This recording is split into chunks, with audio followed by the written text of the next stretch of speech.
Big pass 8ஆம் season கடைசி வாரம் என்றாலும் மிகவும் பரபரப்பாக சென்று கொண்டிருக்கின்றது. மொத்தம் 6 போட்டியாளர்கள் வீட்டுக்குள் இருக்கும் நிலையில் அவர்களுக்கு பணப்பட்டி டாஸ்க் கொடுக்கப்பட்டிருக்கிறது. வழக்கமாக வீட்டுக்கு பெட்டி அனுப்பப்படும், அதை போட்டியாளர்கள் விருப்பப்பட்டால் எடுத்துக்கொண்டு செல்லலாம் என்பது போலதான் முந்தைய சீசன்களில் இருந்தது. ஆனால் இந்த முறை அது மாற்றப்பட்டு போட்டியாளர்கள் கதவை தாண்டி ஓடி சென்று பெட்டியை எடுத்துக்கொண்டு குறிப்பிட்ட நேரத்துக்குள் வீட்டுக்குள் வர வேண்டும். அப்படி அவர்கள் வரவில்லை என்றால் எலிமினேட் ஆவார்கள் என அறிவிக்கப்பட்டது.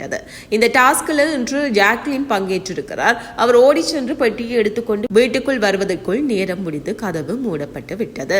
அதனால ஜாக்லின் எலிமினேட் ஆகி இருக்கிறார். இந்த சம்பவம் பிக் பாஸ் ரசிகர்கள் எல்லோருக்கும் கடும் அதிர்ச்சியை ஏற்படுத்தி இருக்கிறது.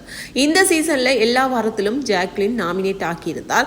அப்போது மக்கள் வாக்களித்து அவரை காப்பாற்றியிருந்தார்கள். ஆனால் கடைசி வாரத்தில் டாஸ்க் நடத்தி அவர் எலிமினேட் ஆகியிருப்பது அவரது ரசிகர்கள் மத்தியில் கொந்தளிப்பை ஏற்படுத்தி இருக்கிறது. சமூக வலைத்தளங்களில் இதை பற்றி கோபமாக அவர்கள் பதிவிட்டும் வருகின்றனர். இது பற்றி உங்களுடைய கருத்தை கீழே உள்ள கமெண்ட் பாக்ஸில் சொல்லுங்க.